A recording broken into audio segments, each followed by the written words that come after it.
Hi, I'm Stephanie Jaworski of joybaking.com. Today we're going to make shortbread cookies, and this is what they look like. These have a wonderful buttery flavor and their texture is tender, crisp. Really good plain, but I'm also going to show you how to dip the ends in melted chocolate. So to make your shortbread, if you have a stand mixer, use your paddle attachment. You could use a hand mixer, or really you can just do this by hand because we're just mixing the ingredients together. We don't want to beat any extra air into the batter, so you could do it by hand with a wooden spoon. So now, shortbread.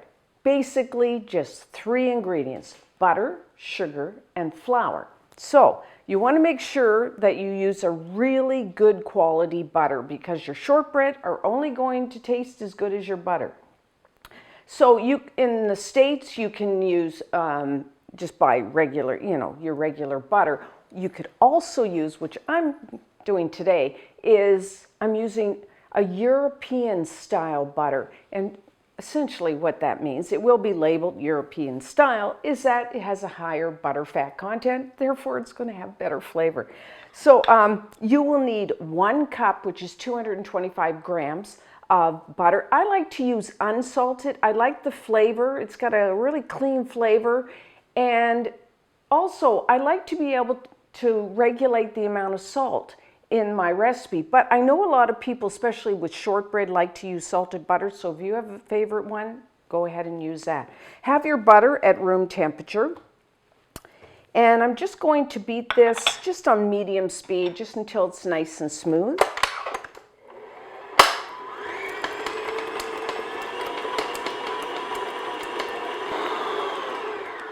Okay.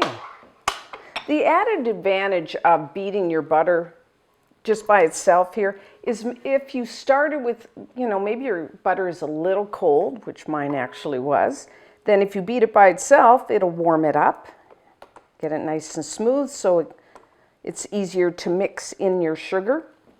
So now, I'm going to add a 1/2 cup, 60 grams of confectioner's sugar. You may also know that as powdered or icing sugar. And I did sift my sugar because confectioner's sugar has a tendency to have lumps, so just get rid of those by sifting it. And then I'm just going to mix this in on medium-low speed.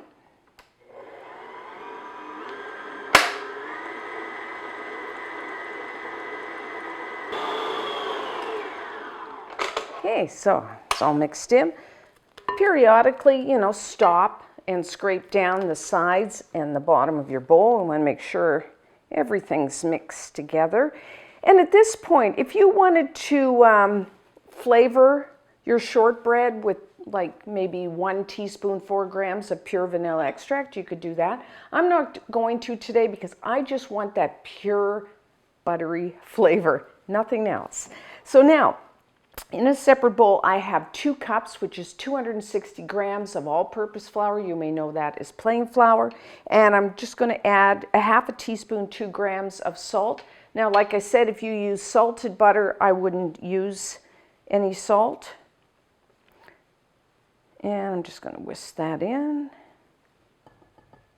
and add it. Now, you want to start with all that flour. You want to start your mixer on low speed. You don't want that flour coming up in your face. And I'm just going to mix it till it starts to clump together, little clumps. I don't want like a solid ball, just starting to clump. But you want to make sure all that flour is moistened and everything's all mixed together nicely.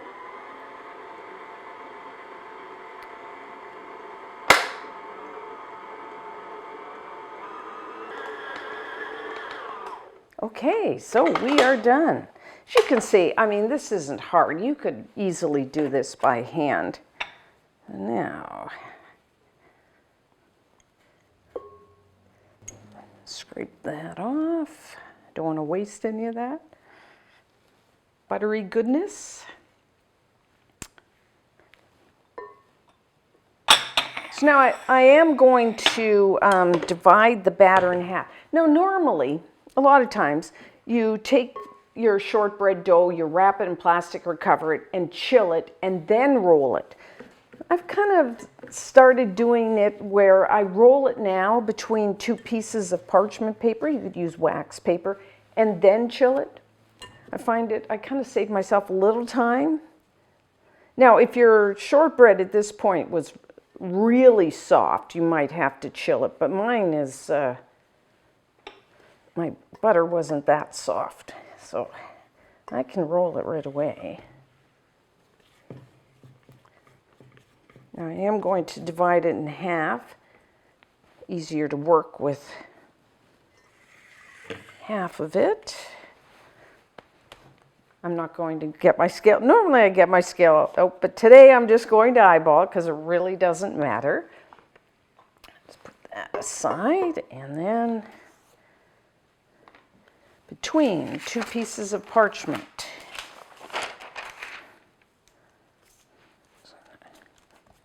Flatten it out a bit with my fingers. We are going to roll it until it's about 1/4 of an inch. That's just over 1/2 centimeter thick.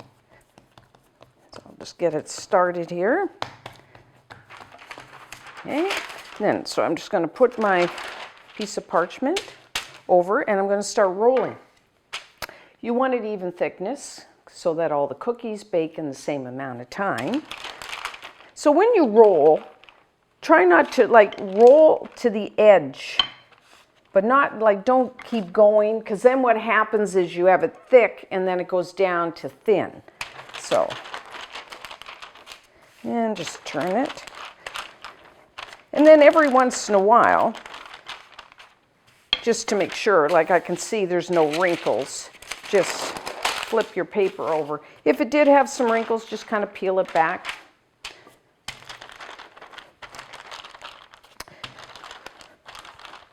So if you're not good at eyeballing, you can kind of just, I didn't do that, but I can get out my ruler, sorry, and then just put it like that, and I can see, actually I'm at about 1/4 of an inch, 1/2 centimeter. But run your hand over the shortbread. You want it, the same thickness, and it has a tendency, we all do that, it's thicker in the center than at the edges. So just kind of, that looks good. Yeah, so it's about 1/4 of an inch. So now what I do is I have a baking sheet. I'm just going to put that on there. And I'm going to put it into the refrigerator to chill, because we are going to cut out our cookies. So we want this nice and cold and firm. That way we'll get a really good, clean cut. So that's what I'm going to do. I would say 30 to 60 minutes at least to get this nice and cold. I'm going to roll out the other half, and then when we come back, we will cut out our shortbread cookies. So now our dough has chilled sufficiently. It's nice and firm. Let's peel back that top piece. And then you can use whatever shape, size of cookie cutter you want. I'm just using a round one with ridges, and I'm using about a 2.5 inch, which is about 6.5 centimeter. Again, you can make them large, small, you can make heart shape. Christmas time, you could use all fancy, like reindeer and all that kind of thing. So if you can just dip it in a little bit of flour, and then just put we want to get as many as we can out of the first one, so, go right to the edge, and then just press down. And then if it's cold enough, it should just come up really clean. If not, you could just take a knife or a spatula and then just kind of go under there and clean it up. If you have a lot of flour, you could just brush that off. So I'm just going to go around and keep cutting them. Okay, so I've put them on a parchment lined baking sheet, space them a little bit apart. But what I'm going to do, I want to make sure that the cutouts, they keep their shape. You don't want them spreading during baking. So I'm going to put my baking sheet back into the refrigerator to chill while you preheat your oven to 350 degrees Fahrenheit, which is 180 degrees Celsius. And then what you do, meanwhile, is gather up all these scraps, re-roll them, and then chill them.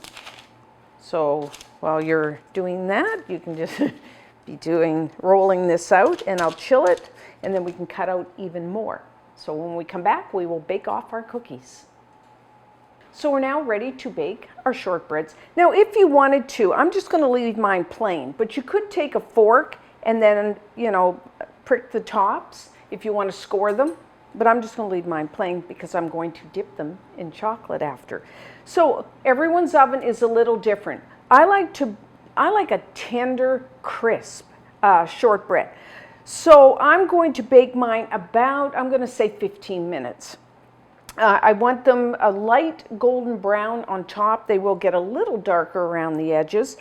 So I would say 15, maybe even a little longer than that. I do like to rotate my baking sheet front to back, about halfway through baking. That way you'll get even baking of your cookies. So about 15 minutes.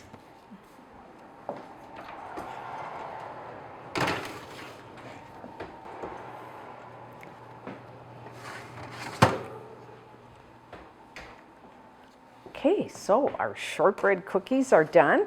As you can see, lightly golden on top, but then a little darker around the edges. That's the way I like to have my shortbread. The longer you bake them, the more crisp they will be. So if you prefer yours a little darker, then you can bake them a few minutes longer. So put your baking sheet on a wire rack. I'm going to let them cool for a few minutes, and then I'll use my spatula to transfer them to the wire rack to finish cooling.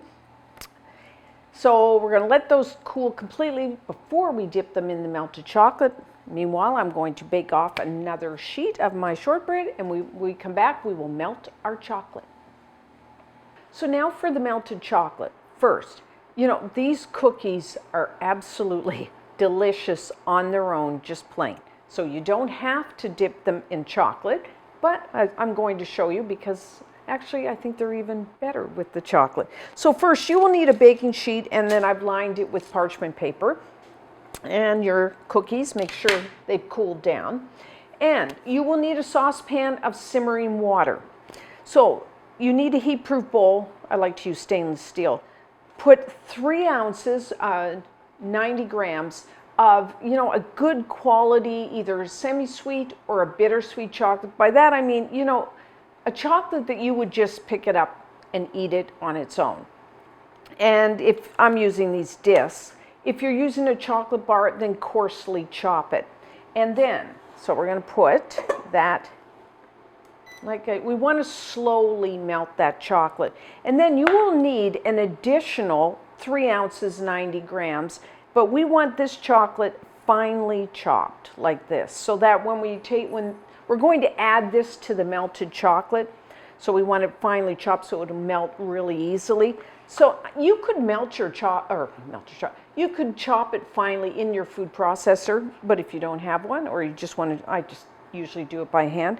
Take your block of chocolate, a sharp knife, and then you just want to shave it. So I kind of put on an angle and just take my knife and just take little tiny bits and shave it, and then I kind of move my bar around.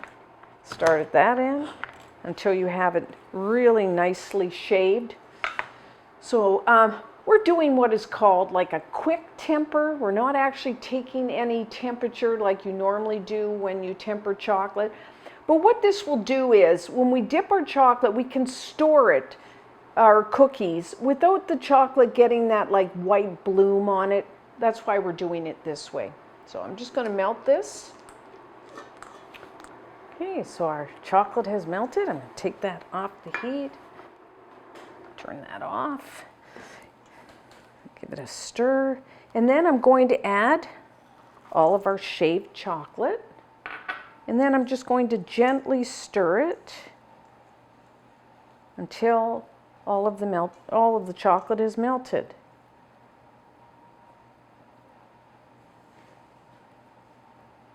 Okay, so that looks good. If you maybe didn't chop your chocolate fine enough and you had a few lumps, but you could just put it back over your simmering water to finish melting it. And then what I like to do is, once it's all melted, I just put it into a smaller bowl. Now I'm going to dip the ends in the melted chocolate. If you wanted to, you could just drizzle it over the top decoratively if you prefer that. I'll scrape the rest of that later, but so I take my, well, I'll just move that over there. So I just take my cookie and then just dip it in my melted chocolate, kind of hold it there, let the excess drip off, and then just scrape it on the side to get rid of any excess, and then put it onto your baking sheet. And then, you know, just keep dipping. Dip as many as you want, as far into the chocolate as you want. I like, you know, maybe a third to a half of the cookie. If you want more than that, go right ahead. So that's what you do. And then once you've dipped as many as you want, then put your baking sheet into the refrigerator, and that will harden up that chocolate for you. And then you are done. Now, if you have any leftover chocolate, don't throw it out. Just let it, just cover it, and you can use it again. But because we've melted it and that, try to use it within, you know, a couple weeks. So that is our shortbread cookies. So I'm going to try first just plain.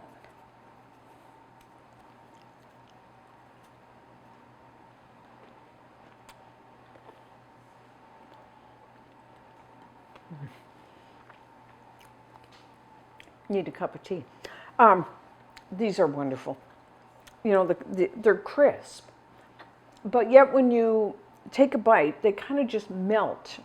And you know, the butter, you can, we used a lot of butter in these, but the buttery flavor really comes through. You know, I just like it just plain like this, but you know, let's try it. I did these ones, and it was yesterday. As you can see, the chocolate has hardened. Actually, it's a nice snap to it. So, okay, that's pretty good too. I love shortbread. I use like I think I used about a 64% cocoa content chocolate, so really nice flavor to it. And it plays off so nicely with the buttery shortbread. So, you know, you might want to make a bit of each. So try these. And until next time, I'm Stephanie Jaworski of joybaking.com.